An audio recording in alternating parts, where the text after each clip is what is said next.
God is good. First of all, this is not normal.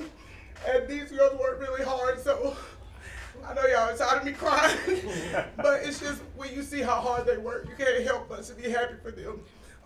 Even in the midst of a game, stuff going wrong, they weathered the storm. And that was a very good Bob Jones team. Like we've always said, they're probably the most talented team in the state. But we work really, really hard, and I think we did an excellent job today for the most part.